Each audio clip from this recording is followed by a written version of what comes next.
Hey, what's up? First thing I'll say, if you or your viewers have been stumbling into a game-stopping glitch in Chapter 4, where the character just keeps falling after a death because your last save was in subspace, that nightmare has been addressed.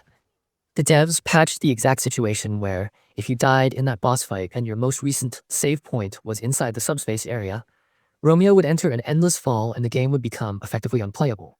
And they fixed it. If you already ran into that and your save is stuck, there's a somewhat weird but useful workaround mentioned by the team.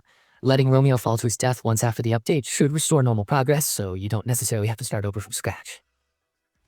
Next up, console players on PlayStation 5 and Xbox Series had been reporting odd audio behavior during the first playthrough.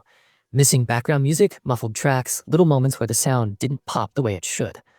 The update explicitly targets those BGM and mixing problems on console builds, so scenes that felt flat before should feel fuller and more intentional now. Community threads were buzzing about audio oddities, so it's good to see the studio push out corrective work here.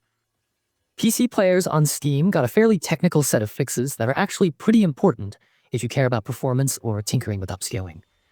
Some configurations with DLSS enabled were causing sharp drops in rendering frame rate under certain conditions, and that's been fixed. The patch also deals with language settings that weren't always being applied correctly for some users, which was causing menus and subtitles to stick to the wrong language for a subset of players. On top of that, the developers reworked the graphics options. The old upsampling quality choice has been removed, and a graphics quality setting was shuffled around to sit right under the upsampling method selection. What that means in practice is the FSR3, DLSS, and XESS quality presets are now controlled by that single graphics quality selector. And instead of the old 3-tier scheme, performance, balance, quality, they now have 5 levels: low, medium, high, very high, and ultra high. When you set it to ultra high, the patch notes say the internal resolution for each upsampler becomes equivalent to 100%, so that setting acts like an anti-aliasing mode as much as an upscaling option. For folks who like to tweak settings to squeeze the best visuals or frame rate out of their hardware, those changes should make the presets behave more predictably. I want to acknowledge the band of PC players who were digging into frame rate weirdness and posting benchmarks and clips. That community pressure often helps surface the very edge case configs the team needs to address. Benchmarks before and after this update show variance depending on GPU and the chosen upscaler.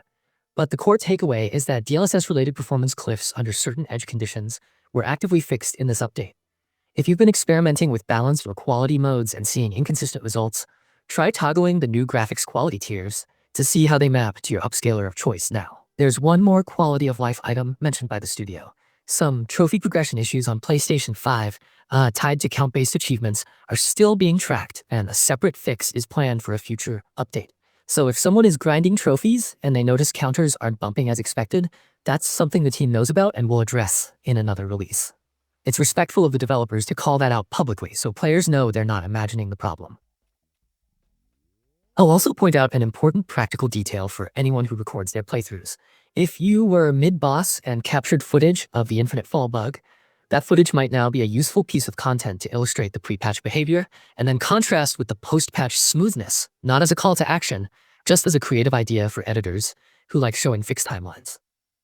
And for streamers who'd been troubleshooting audio on console builds, swapping into a fresh session after the patch should give you cleaner BGM and more consistent sound design during cutscenes and encounters.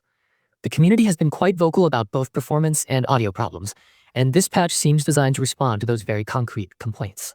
Overall, I describe this patch as a stability and polish pass that tries to close the most disruptive holes in the early player experience. A hard-blocking progression bug, audio misfires on consoles that color the emotional beat of scenes, and PC-side rendering inconsistencies that made graphical options feel unreliable. The developers also tidied up the UI logic around graphics presets, so the experience of switching between upscalers and quality levels is less mysterious. If you're posting a video, you've got plenty to talk about. The exact bug and workaround for Chapter 4, the console audio tune-ups, and the deeper explanations of how upscaler presets now map to internal resolutions on PC. Those are the concrete changes that will matter to most players. That's the rundown. A focused update that removes a few very painful edge cases and makes the settings menu behave in a more intuitive way for people who like to optimize. If you've been playing through the opening chapters, this should make your sessions smoother and less prone to the frustrating interruptions some players saw before the patch.